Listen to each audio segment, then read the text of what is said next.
এটা নিয়ে আসলে হয় কি আমার বেশ কয়েকটা মুভির কাজ রেডি হয়ে আছে যেগুলো হয়তো বা সামনে এক এক করে মুক্তি পাবে এবং আপনারা দেখতে পাবেন, কারণ আপনারাই তো আমার কাজগুলো দর্শকদের কাছে পৌঁছে দেন।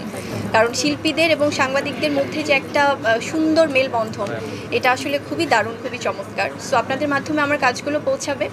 এবং সিনেমা, হ্যাঁ, বেশ কিছু সিনেমা রেডি হয়ে আছে এবং নতুন যে সিনেমাটা শুটিং করছি সেটা অফিসিয়ালি যখন তাদের পক্ষ থেকে কোনো প্রেস মিট করবে তখন আমরা একদম ইন ডিটেলস বলতে পারবো যে কেমন যাচ্ছে। এটা আসলে পরিচালক প্রযোজকদের উপর নির্ভর করে। তারা যখনই কোনো ভালো গল্প, তাদের উপর আসলে ডিপেন্ড করে তারা কাস্টিং কিভাবে চুজ করবে। তো সেভাবেই যখন আমার সাথে অন্য অনেক হিরোদের সাথে যখন তারা মনে হচ্ছে যে গল্পে এভাবে যাবে, এই কাস্টিং যাবে, তখনই তারা চুজ করছে। তো এভাবে আসলে অনেকের সাথেই কাজ হচ্ছে এবং আমি তো বরাবরই বলেছি যে একজন শিল্পী হিসেবে আমি সবার সাথেই কাজ করতে চাই এবং সেটাই হচ্ছে। সো জুটি হিসেবে আমার কাছে মনে হয় যে এটা দর্শকদের উপর ডিপেন্ড করবে তারা কিভাবে অ্যাকসেপ্ট করছে কাকে। তো বরাবরই আসলে অভিজ্ঞতা ভালো যাদের সাথেই কাজ হচ্ছে এখন। এটা আসলে প্রোডাকশন হাউসের উপর নির্ভর করবে, কারণ আমরা তো অনেক সময় অনেক অ্যানাউন্সমেন্ট শুনতে পাই, অনেক প্ল্যানিং থাকে।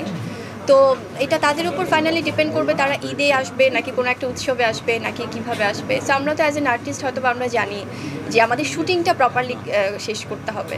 তো মুক্তির বিষয়টা সম্পূর্ণ পরিচালক প্রযোজকদের উপর। সর্বশেষ বুবলিকে প্রহেলিকা সিনেমাতে যেভাবে চয়নিকা চৌধুরী উপস্থাপন করেছিল, সেখান থেকে দর্শকের আমাদের একটা আগ্রহ তৈরি হয়েছে তার অভিনয়ের সত্তাটাকে নিয়ে।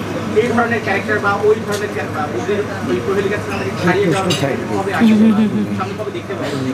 হয় কি আসলে প্রত্যেকটা চরিত্রতেও আলাদা আলাদা, কোনোটার সাথে কোনোটার মিল নেই। তবে আমি কিছুদিন আগেও বলছিলাম একটা গণমাধ্যমে যে আমি এখন খুবই চুজি আসলে কাজের ব্যাপারে। আছে না অনেক সময় হয়তো বা র্যান্ডম অনেকের, যেমন আলহামদুলিল্লাহ যে যারা এই পরিচালক প্রযোজকরা আছে তারা আসলে যে কোনো গল্প হলে তারা চিন্তা করে যে বুবলিকে বা কাস্ট করা যায় কিনা বা ওনাকে আমরা চাই এই সিনেমাতে।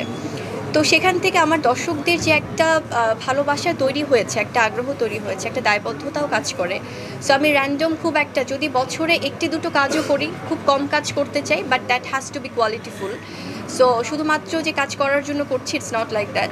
আমি চাই যে 2025 মাথায় রেখে যেন দর্শকরা সেভাবেই দেখে, কারণ আমাদেরও কিছু লিমিটেশনস আছে, আমাদের একটা বাজেটের ব্যাপার আছে সব সিনেমা টিমেই।